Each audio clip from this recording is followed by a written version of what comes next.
பல நாளாக யோசித்து இன்றைக்கி ஆர்டர் போட்டு என் கைக்கு வந்துருச்சு. ஏபிசி மால்ட்டு தான். எந்த சோசியல் மீடியாவை பார்த்தாலும் இதே பேச்சு தான்.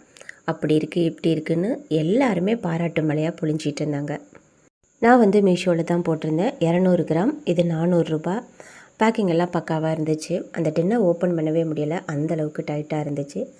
சரின்னு கட் பண்ணி அவங்க கொடுத்த டின்னிலே கொட்டி பார்த்தேன். கண்டிப்பாக இது எனக்கு செட்டே ஆகாது. 400 ரூபாய்க்கு ஒரு 10 நாள் கூட வராது போல், அந்தளவுக்கு தான் இருந்துச்சு. சரி டேஸ்ட்டு பண்ணி பார்த்துடலாம் அப்படிங்கிறதுக்காக சூடான பாலில் கொண்டாந்து போட்டு பார்த்தேன். இனிப்பெல்லாம் ஓகே தான், நாட்டு சக்கரை கலந்துருக்காங்க. அதனால் நம்ம தனியாக ஸ்வீட் சேர்க்கணுங்கிற அவசியமே இல்லை.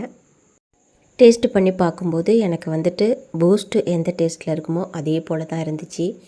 இஞ்சியோட ஃப்ளேவர் அது எதுவுமே எனக்கு தெரியலை. நம்ம கரும்பு ஜூஸ் குடித்தா எப்படி சக்கை கிடக்குமோ அதே போல் சக்கையாக கிடந்துச்சு. அது என்னங்கிறது எனக்கு தெரியலை. பட் ஓகே இல்லை, என்னை பொறுத்த வரைக்கும் இது ஓகே கிடையாது.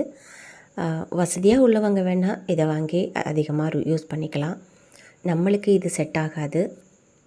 டெய்லி காய் வாங்கும்போது கேரட் பீட்ரூட்டை கொஞ்சமாக ஜூஸ் அடித்து குடிக்கிறது தான் நமக்கு பெஸ்ட்டு. நீங்கள் என்ன சொல்கிறீங்க?